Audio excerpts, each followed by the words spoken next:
नमस्कार मित्रों, स्वागत है आपका हिंदी आलोक यूट्यूब चैनल पर। आज हम लोग प्रस्तुत हुए हैं हिंदी काव्य के 100 अति महत्वपूर्ण प्रश्नों को लेकर। मेरी ये कक्षा जो है समर्पित है बीए एनईपी प्रथम सेमेस्टर हेतु, किंतु ये प्रश्न इतने महत्वपूर्ण हैं कि चाहे वो टीजीटी हो, चाहे पीजीटी हो, चाहे एलटी हो, असिस्टेंट प्रोफेसर हो, हर परीक्षाओं में ये प्रश्न आते रहते हैं और घूमते रहते हैं। तो आज हम इन 100 महत्वपूर्ण प्रश्नों के बारे में पढ़ेंगे। तो आप लोग कॉपी और पेन लेकर बैठिए, जो महत्वपूर्ण लगेगा नोट करते चलिए। तो पहला प्रश्न है कि आदिकाल को आरंभिक काल किसने कहा? तो आदिकाल को आरंभिक काल कहा था मिस्र बंधुओं ने। तो ये आपका सही उत्तर हो जाएगा, मिस्र बंधुओं ने। आधुनिक काल को वर्तमान काल किसने कहा? आधुनिक काल को वर्तमान काल कहा था, ये भी मिस्र बंधुओं ने ही कहा था। तो पहला प्रश्न हो गया, आदिकाल को आरंभिक काल किसने कहा? मिस्र बंधुओं ने। दूसरा प्रश्न हो गया, आधुनिक काल को वर्तमान काल किसने कहा? यह भी मिस्र बंधुओं ने। इसका उत्तर हो जाएगा, मैं 4 विकल्प नहीं दे रहा हूँ, गलत 3 विकल्प तो कैसे भी हो सकते हैं, मैं सही उत्तर बता रहा हूँ जिससे थोड़ा आपका समय बचे। उसके बाद है, रीतिकाल को अलंकृत काल किसने कहा? तो रीतिकाल को अलंकृत काल भी मिस्र बंधुओं ने ही कहा था। आदिकाल को वीरगाथा काल किसने नाम दिया? तो आचार्य रामचंद्र शुक्ल जी ने आदिकाल को वीरगाथा काल नाम दिया था, प्रवृत्तियों के आधार पर, प्रवृत्ति की प्रधानता के आधार पर। उसके बाद है 5वां प्रश्न, देखिए कि उत्तर मध्यकाल को रीतिकाल किसने कहा? तो उत्तर मध्यकाल को रीतिकाल आचार्य रामचंद्र शुक्ल ने ही कहा था। ये 5वां प्रश्न हो गया। 6वां प्रश्न है, आधुनिक काल को गद्य काल किसने नाम दिया? तो आचार्य रामचंद्र शुक्ल ने गद्य की प्रधानता के कारण आधुनिक काल को गद्य काल भी नाम दिया था। तो ये भी बहुत महत्वपूर्ण प्रश्न है। उसके बाद, साहित्यिक प्रवृत्ति की प्रधानता के आधार पर काल विभाजन किसने किया? तो पंडित आचार्य रामचंद्र शुक्ल ने किया। ये 7वां प्रश्न हो गया। 8वां प्रश्न है, हिंदी साहित्य का आलोचनात्मक इतिहास किसकी रचना है?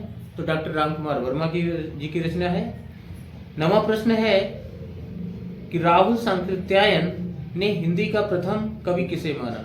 सराहपा को माना। वैसे यदि आपसे प्रश्न पूछा जाए कि सर्वमान्य रूप से हिंदी का पहला कवि कौन है, तो सराहपा को ही माना जाता है। राहुल सांकृत्यायन के अनुसार भी सराहपा, सिद्ध सराहपा को पहला कवि माना जाता है हिंदी का। आदर सूचक पा किन कवियों के अंत में लगाया जाता था?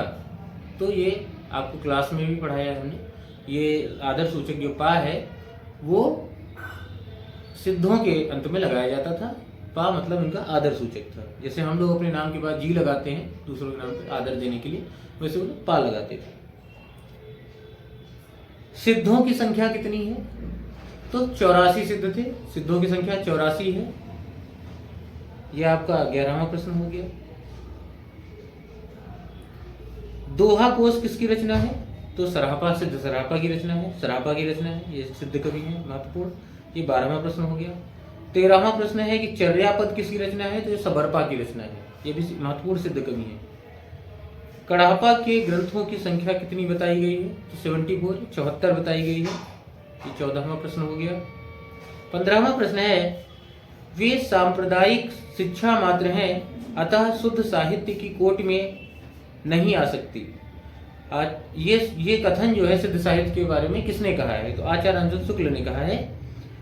सिद्ध साहित्य की आलोचना करते हुए उन्होंने लिखा है कि वे सांप्रदायिक शिक्षा मात्र हैं, अतः शुद्ध साहित्य की कोटि में नहीं आ सकती। आचार्य शुक्ल ने सिद्ध साहित्य की यह कहकर आलोचना की है। लेकिन सिद्ध साहित्य को अगर हम केवल धार्मिक दृष्टिकोण से देखेंगे, सांप्रदायिक शिक्षा मान लेंगे, तो कबीर में जो सिद्धों और नाथों में संस्कार जो कबीर इत्यादि संत कवियों में आए, उसकी हम जो है अवहेलना कर देंगे। तो ये शुक्ल जी का अपना कथन है। हालांकि मैं इस बात से सहमत नहीं हूँ और इसकी आलोचना भी हुई है। उसके बाद है, तो प्रश्न यह है, वे सांप्रदायिक शिक्षा मात्र हैं, अतः शुद्ध साहित्य कोटि में नहीं आ सकती। यह कथन जो है आचार्य रामचंद्र शुक्ल का है सिद्ध साहित्य के संदर्भ में। 16वां प्रश्न है, हिंदी साहित्य का आलोचनात्मक इतिहास किसने रचा? तो आचार्य रामचंद्र शुक्ल ने रचा है। 17वां प्रश्न है, हिंदी साहित्य के फिर प्रश्न है कि पौम चरिऊ किसकी रचना है? तो पौम चरिऊ जो है एक रामकथा विषयक रचना है और इसके रचनाकार हैं स्वयंभू जैन कवि हैं। तो पौम चरिऊ मतलब पौम माने उत्तम होता है, चरिऊ माने चरित्र, उत्तम चरित्र इसका अर्थ होगा। तो जो है पौम चरिऊ जो है ये रामकथा विषयक रचना। ये भी कई बार प्रश्न पूछा गया कि इसमें इसका विषय क्या है, तो रामकथा है। इसी कारण इन्हें अपभ्रंश का वाल्मीकि कहा जाता है स्वयंभू को, इसी पौम चरिऊ के कारण। तो एक 17वां प्रश्न हो गया कि अपभ्रंश का वाल्मीकि किसे कहा जाता है? तो स्वयंभू को कहा जाता है। उसके बाद है अपभ्रंश का व्यास किसे कहा जाता है? अपभ्रंश का व्यास जो है ये पुष्यतंत्र को कहा जाता है। भविष्यत कहा किसकी रचना है? तो भविष्यत कहा या भविष्यत कथा धनपाल की रचना है। भारतेश्वर बाहुबली रास किसकी रचना है? ये 20वां प्रश्न है। तो शालिभद्र सूर्य की रचना है। 21वां प्रश्न है कि चंदन वाला रास किसकी रचना है? चंदन वाला रास किसकी रचना है? तो आसगु की रचना है। प्रबंध चिंतामणि किसकी रचना है? 22वां प्रश्न है। तो ये मेरुतुंग की रचना है। पृथ्वीराज रासो को किसने पूर्ण किया? मैंने क्लास में बताया था कि पृथ्वीराज चौहान की रक्षा के लिए जब ये गजनी गए थे चंद्रबरदाई जी, तो इन्होंने अपनी पुस्तक जो है अपने पुत्र जल्हड़ के हाथ में दे सौंप के कहा था कि मैं राजा के कार्य से जा रहा हूँ, राजकार्य से जा रहा हूँ, हो सकता है मैं जीवित ना लौटूं, तो इस पुस्तक को पूरा कर देना। तो इस पुस्तक को पूरा किया था जल्हड़ ने। वैसे तो रचना पृथ्वीराज रासो जो है वो चंद्रबरदाई की है, लेकिन उसे पूरा किया है उनके पुत्र चंद्रबरदाई के पुत्र जल्हड़ ने। उन्होंने लिखा भी है कि पुस्तक जल्हड़ हथ दई चली गज्जन नृपकाज। तो जल्हड़ जो है इसे पूरा किया। 24वां प्रश्न है पृथ्वीराज रासो की रचना किसने की है? तो चंद्रबरदाई ने की है, लेकिन पूरा जो है इनके पुत्र जल्हड़ ने किया है। संदेश रासक किसकी रचना है? तो अब्दुल रहमान की रचना है। बालानाथ का टीला का वर्णन किस सूफी रचना में आया है? बहुत ही महत्वपूर्ण प्रश्न है। ये कई विभिन्न प्रतियोगी परीक्षाओं में पूछा गया है कि बालानाथ का टीला का वर्णन किस सूफी रचना में आया है? तो पद्मावत में आया है। पद्मावत किसकी रचना है? तो मलिक मोहम्मद जैसी की रचना है, अवधी भाषा में है। नाथ संप्रदाय का प्रवर्तक कौन थे? नाथ संप्रदाय के प्रवर्तक कौन थे? तो गोरखनाथ जी थे। इस मार्ग की सबसे बड़ी कमजोरी इनका रूखापन और गृहस्थ धर्म के प्रति अनादर भाव है। नाथ संप्रदाय के संदर्भ में यह कथन किसका है?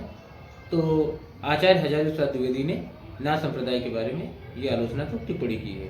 तो ये आचार्य हजारी प्रसाद द्विवेदी का कथन है। 30वां प्रश्न है ज्ञानाश्रयी शाखा के प्रवर्तक। ज्ञानाश्रयी शाखा का ही दूसरा नाम संत काव्यधारा है। इसके प्रवर्तक कबीर हैं। कबीर को भाषा का डिक्टेटर किसने कहा? तो कबीर को भाषा का डिक्टेटर या माड़ी का डिक्टेटर जो है वो डॉक्टर हजारी प्रसाद द्विवेदी जी ने कहा है। 32वां प्रश्न है मनसबी शैली का प्रयोग किस साहित्य में होता है? तो सूफी साहित्य में होता है। आपको कक्षा में मैंने पढ़ाया था कि मनसबी शैली में पैगंबर स्तुति, साहे वक्त इत्यादि जो है क्रमबद्ध रूप से किया जाता है। पैगंबर स्तुति मतलब हजरत मोहम्मद साहब की स्तुति करते हैं पहले, फिर साहे वक्त जो तत्कालीन शासक होता है, बादशाह होता है, उसकी वंदना करते हैं। इस क्रम में इसका वर्णन होता है। तो ये मनसबी शैली है और ये सूफी साहित्य में इसका प्रयोग होगा। राम भक्ति शाखा के प्रवर्तक कौन है? तो गोस्वामी तुलसीदास जी हैं। ये सरल प्रश्न है, लेकिन कुछ लोग गलती से वाल्मीकि कर देते हैं। तो वाल्मीकि की जो रचना है वो रामायण है और वो संस्कृत भाषा में है, और गोस्वामी तुलसीदास जी की वो रामचरितमानस है जो अवधी भाषा में है, हिंदी की अवधी बोली। उसके बाद है 34वां प्रश्न कृष्ण भक्त शाखा के प्रवर्तक। तो सूरदास जी हैं। प्रेमाश्रयी शाखा के प्रवर्तक तो मलिक मोहम्मद जैसी साहब हैं। हिंदी साहित्य का पहला इतिहास किस भाषा में लिखा गया? तो फ्रेंच भाषा में लिखा गया। क्लास में मैंने बताया था आपको। और हिंदी साहित्य का पहला इतिहास किसने लिखा? तो एक फ्रेंच विद्वान थे गारसा तासी, उन्होंने लिखा था। गारसा द तासी इन्होंने हिंदी साहित्य का पहला इतिहास लिखा। पुष्टि मार्ग का जहाज किसे कहा जाता है? तो सूरदास को कहा जाता है। जब सूरदास की मृत्यु हुई थी तो विठल नाथ जी ने ये कथन कहा था कि पुष्ट मार्ग का जहाज जात है, जाको कछुलेन हो ले। तो उन्होंने ही इन्हें पुष्ट मार्ग का जहाज कहा था जो है विठ्ठलनाथ जी ने।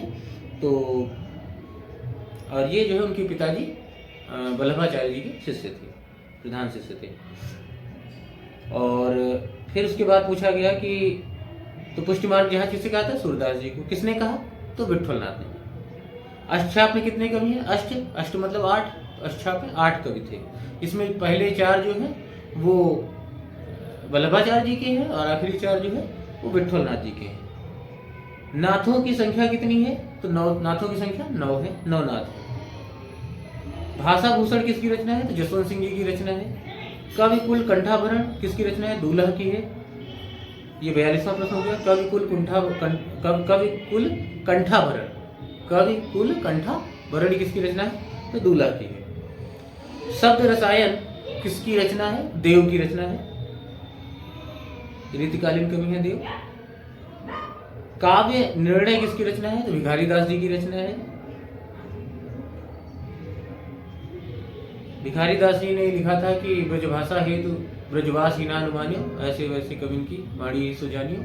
मतलब ब्रजभाषा में लेखन के लिए ब्रज क्षेत्र में रहना अनिवार्य नहीं है।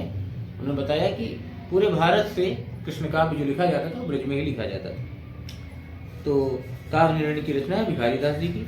उसके बाद 45वां प्रश्न है, कवि कुल कल्पतरु किसकी रचना है? तो चिंतामणि त्रिपाठी जी की है। घनानंद किस काल के कवि हैं? तो घनानंद रीति काल के कवि हैं। और रीति काल में भी जो रीतिमुक्त काव्य धारा है, 3 धाराएं थी, रीति सिद्ध, रीतिबद्ध, रीति सिद्ध और रीति मुक्त। तो रीति मुक्त के अंतर्गत ये लोग जो प्रेम काव्य करते थे इनमें घनानंद आते थे। इनमें संत कवि नहीं है। अब संत कवि ऑप्शन में देख लीजिए, थोड़ा ये टीजीटी पीजीटी में पूछा गया है। कबीर, दादू, कबीरदास, दादू दयाल, सूरदास और सुंदरदास। तो इसमें देखिए सूरदास नहीं है। सूरदास तो अष्टछाप के कवि हैं, मतलब कृष्ण भक्त शाखा के हैं, प्रवर्तक हैं। तो कबीरदास, दादू दयाल, सुंदरदास और सुंदरदास ये लोग जो है संत कवि काव्य धारा में है, जबकि सूरदास नहीं है। ये ध्यान देना है। संत कवि से मतलब है ज्ञानाश्रयी शाखा के कवियों से, जिसके प्रवर्तक कबीर थे। सुजान किसकी प्रेमिका थी? सुजान जो है घनानंद की प्रेमिका थी। ये भी मैंने कक्षा में आपको पढ़ाया है। ब्रह्म समाज के प्रवर्तक तो राजा राम मोहन राय जी हैं और 1828 ईस्वी में जो है उन्होंने ब्रह्म समाज की स्थापना की थी। 50वां प्रश्न है आज का कि रामकृष्ण मिशन की स्थापना किसने की थी? तो रामकृष्ण मिशन की स्थापना जो है रामकृष्ण परमहंस जी के जो है सुयोग्य शिष्य स्वामी विवेकानंद जी ने 1897 ईस्वी में की थी। उसके बाद है प्रार्थना समाज की स्थापना किसने की? तो केशव चंद्र सेन ने 1867 ईस्वी में की थी। उसके बाद 52वां प्रश्न है कि भारतेंदु मंडल के कवि नहीं है। अब देखिए प्रताप नारायण मिश्र, इसमें ऑप्शन है पंडित प्रताप नारायण मिश्र, बद्री नारायण चौधरी प्रेमघन, उसके बाद है आपके बालकृष्ण भट्ट और महाप्रसाद द्विवेदी। तो महाप्रसाद द्विवेदी ये नहीं है, बाकी हैं। इसके अलावा ठाकुर जगमोहन सिंह भी भारतीय मंडल में शामिल है। आधुनिक हिंदी साहित्य के पितामह या जनक किसे माना जाता है? बहुत महत्वपूर्ण प्रश्न है। तो भारतेंदु हरिश्चंद्र जी को माना जाता है, क्योंकि आधुनिकता का प्रवेश द्वार ही भारतेंदु है। तो आधुनिक विधाओं का प्रयोग करना और गद्य की विभिन्न विधाओं का प्रवर्तन करना, इसमें भारतेंदु जी का बहुत बड़ा हाथ है। इसलिए जो है भारतेंदु जी को आधुनिक हिंदी साहित्य का पितामह या जनक कहा जाता है। भारत दुर्दशा किसका नाटक है? तो भारतेंदु हरिश्चंद्र जी का नाटक है। 55वां प्रश्न है कि भक्ति साहित्य का उद्भव सर्वप्रथम कहाँ हुआ? दक्षिण भारत में हुआ। डॉक्टर सत्येंद्र ने लिखा है कि भक्ति द्रावणी उपजी लायो रामानंद, प्रकट किया कबीर ने 7 द्वीप 9 खंड। तो जो भक्ति साहित्य है वो उसका प्रारंभ हुआ था दक्षिणी भारत में। तो ये महत्वपूर्ण प्रश्न है। उसके बाद है आपका कि भारत दुर्दशा किसकी रचना है? तो ये भारतेंदु हरिश्चंद्र जी की है। तो आपके 55 सवाल क्लियर हो गए। उसके बाद 56वां प्रश्न है वैदिकी हिंसा न भवति। वैदिकी हिंसा न भवति ये किसका नाटक है? तो भारतेंदु हरिश्चंद्र जी का प्रसिद्ध नाटक है। अंधेर नगरी किसका नाटक है? तो ये भी भारतेंदु हरिश्चंद्र जी का नाटक है। अंधेर नगरी के माध्यम से उन्होंने अंग्रेजी सत्ता की जो का भ्रष्टाचार था, करप्शन था, जो अंधेर थी, उसी को उन्होंने रूपक के रूप में रखा था। उसके बाद सरस्वती पत्रिका का प्रकाशन कब प्रारंभ हुआ? तो 1900 ईस्वी में प्रारंभ हुआ था और 1903 ईस्वी में महावीर प्रसाद द्विवेदी जी इसके संपादक बने थे। लेकिन इसका प्रारंभ जो है, प्रकाशन का प्रारंभ 1900 में ही हो गया था, 1900 ईस्वी में। अब सरस्वती पत्रिका का प्रकाशन 1900 ईस्वी में हुआ है। इसके बाद 59वां प्रश्न है कि मैथिली शरण गुप्त किस युग के कवि हैं? तो द्विवेदी युग के प्रतिनिधि कवि हैं मैथिली शरण गुप्त जी। मैथिली शरण गुप्त जी ने अपना गुरु किसको माना है? तो महावीर प्रसाद द्विवेदी को माना है। उन्होंने जब साकेत लिखी है तो साकेत में उन्होंने लिखा कि करते तुलसीदास भी कैसे मानसनाद, महावीर का यदु नहीं मिलता नहीं प्रसाद। ये मैंने क्लास में आप लोगों को बताया था। तो महावीर प्रसाद द्विवेदी को उन्होंने अपना गुरु माना है मैथिली शरण गुप्त जी ने। इतिवृत्तात्मकता किस युग की प्रमुख विशेषता है? इतिवृत्तात्मकता का मतलब होता है वर्णन प्रधान रचना, जिसमें वर्णन अधिक होता है, विषय वस्तु को समझाकर प्रस्तुत किया जाता है। तो ये इतिवृत्तात्मकता जो है, ये द्विवेदी युग की एक प्रमुख विशेषता है। कामायनी किसकी रचना है? तो जयशंकर प्रसाद जी की रचना है। कामायनी जयशंकर प्रसाद जी का बहुत ही कालजयी महाकाव्य है, जिसमें 15 सर्ग हैं। चिदंबरा किसकी रचना है? तो चिदंबरा जो है सुमित्रानंद पंत जी की रचना है, काव्य कृति है। और इसमें इन्हें जो है भारतीय ज्ञानपीठ पुरस्कार मिला था। तो भारतीय ज्ञानपीठ पुरस्कार सबसे पहले चिदंबरा कृति पर सुमित्रानंद पंत जी को ही मिला था। यामा किसकी कृति है? तो यामा जो है महादेवी वर्मा जी की जो है एक प्रतिनिधि जो है काव्य संग्रह है। आधुनिक युग की मीरा कौन कहलाती है? तो आधुनिक युग की मीरा महादेवी वर्मा कहलाती है। मैथिल कोकिल की उपाधि किसको मिली? तो मैथिल कोकिल विद्यापति को कहा जाता है, क्योंकि उन्होंने मैथिली भाषा में बहुत ही महत्वपूर्ण काव्य कृतियां लिखी हैं, सृजन किया है। तो मैथिल कोकिल विद्यापति। 61वां प्रश्न है छायावाद स्थूल के प्रति सूक्ष्म का विद्रोह है, यह कथन किसका है? तो डॉक्टर नगेंद्र का है। 67वां प्रश्न है छायावाद स्थूल के प्रति सूक्ष्म का विद्रोह है, ये कथन है डॉक्टर नगेंद्र का। उसके बाद है कि छायावाद तत्वतः प्रकृति के भी जीवन का उद्गीत है, ये महादेवी वर्मा का कथन है। 69वां प्रश्न है यह धरती कितना देती है, किसकी कविता है? तो सुमित्रानंद पंत जी की कविता है, यह धरती कितना देती है। ये बहुत महत्वपूर्ण कविता है, यह धरती कितना देती है। आंसू किसकी? इसमें जो है यह धरती कितना देती है कविता का जो मुख्य संदेश है वो पंत जी ये दिखाना चाहते हैं कि प्रकृति हमारी आवश्यकताओं को पूर्ण कर सकती है, हमारे लालच को पूरा नहीं कर सकती। तो इसमें कवि ने जो सबसे पहले पैसा बोया था, उसने सोचा तो पैसे के फलदार वृक्ष लगेगी। तो पैसा बोने में पैसा कहाँ होगा? जब उन्होंने सेम के बीज बोए तो बहुत सारे सेम जो है पैदा हुए। तो पंत जी ने ये संदेश दिया है, सुमित्रानंद पंत जी ने अपनी कविता यह धरती कितना देती है के माध्यम से, कि प्रकृति हमारी आवश्यकताओं को तो पूरा कर सकती है लेकिन हमारे लालच को पूरा नहीं कर सकती। आंसू किसकी कविता है? तो जयशंकर प्रसाद जी की एक महत्वपूर्ण कविता है। कलगी बाजरे की किसकी कविता है? तो अज्ञेय की रचना है, सच्चिदानंद हीरानंद वासयान अज्ञेय जी की रचना है कलगी बाजरे की। 71वां प्रश्न हो गया। 72वां प्रश्न है कि तुलसीदास किसकी कविता है? तो तुलसीदास जो है वो निराला, सूर्यकांत त्रिपाठी निराला जी की कविता है। अकाल और उसके बाद किसकी महत्वपूर्ण कविता है? तो नागार्जुन जी की बहुत ही महत्वपूर्ण कविता है, जो कि 8 लाइनों की है और इसमें अकाल के पूर्व और अकाल के बाद का बिल्कुल सजीव जीवंत वर्णन है, और ये बंगाल के अकाल के बाद लिखी गई थी। उसके बाद है मोचीराम कविता। तो मोचीराम कविता जो है ये धूमिल की बहुत ही महत्वपूर्ण कविता है। रोटी और संसद, ये भी सुदामा पांडे धूमिल की एक महत्वपूर्ण कविता है। 76वां प्रश्न है संत कवियों में सर्वाधिक पढ़े लिखे कौन थे? तो संत कवियों में सर्वाधिक पढ़े लिखे सुंदरदास जी थे। वह तोड़ती पत्थर किसकी कविता है? तो निराला जी की कविता है, सूर्यकांत त्रिपाठी निराला जी की। मौन निमंत्रण किसकी कविता है? तो सुमित्रानंद पंत जी की कविता है। नदी के द्वीप किसकी कविता है? तो अज्ञेय जी की कविता है, सच्चिदानंद हीरानंद वासयान अज्ञेय जी की कविता है नदी के द्वीप। और उपन्यास भी इस नाम से इनका है, नदी के द्वीप नाम से, सच्चिदानंद हीरानंद पासे नगीय जी का। किसने स्वयं को डिप्टी राष्ट्र कवि कहा है? तो रामधारी सिंह दिनकर जी ने मैथिली शरण गुप्त के समक्ष स्वयं को डिप्टी राष्ट्र कवि माना है, उपराष्ट्र कवि माना है। तार सप्तक का प्रकाशन कब हुआ? तो तार सप्तक का प्रकाशन 1943 में हुआ था। किसने किया था?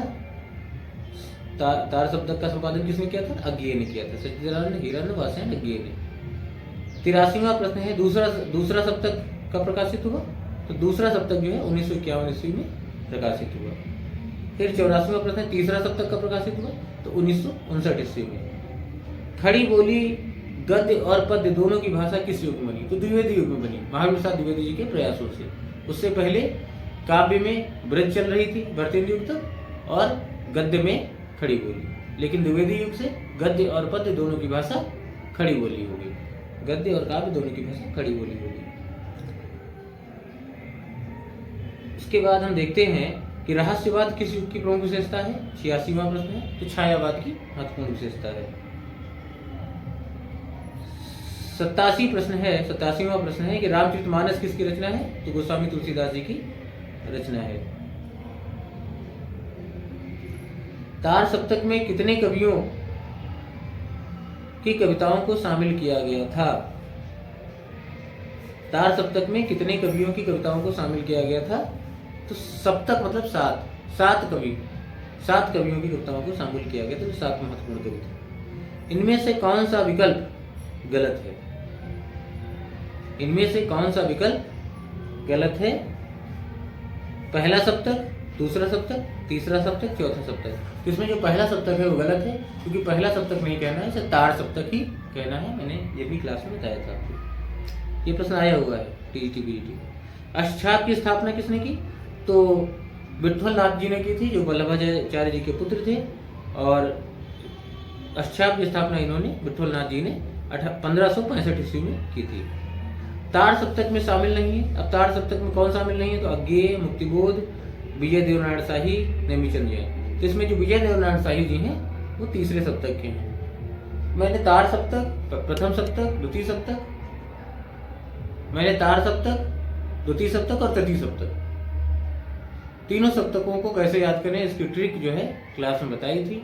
एक अलग वीडियो बनाकर भी मैं शेयर कर दूंगा, और उसी हिसाब से आप लोग उसको तैयार कर लीजिए, इससे प्रश्न अवश्य आएंगे। उसके बाद है धर्मवीर भारती किस सप्तक के कवि हैं? तो दूसरे सप्तक के कवि हैं। बताया था रघुधर्म भवानी शेर, उसी ट्रिक से धर्म से धर्मवीर भारती दूसरे सप्तक के हैं। केदारनाथ सिंह किस सप्तक के कवि हैं? तो तीसरे सप्तक के कवि हैं। नई पत्रिका का संपादन कब प्रारंभ हुआ? तो नई पत्रिका का जो संपादन है वो 1954 ईस्वी में प्रारंभ हुआ। और किसने किया संपादन?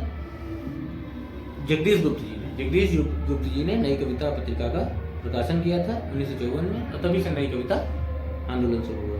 प्रतीक पत्रिका का संपादक, प्रतीक पत्रिका का प्रकाशन किसने किया? अज्ञेय ने किया।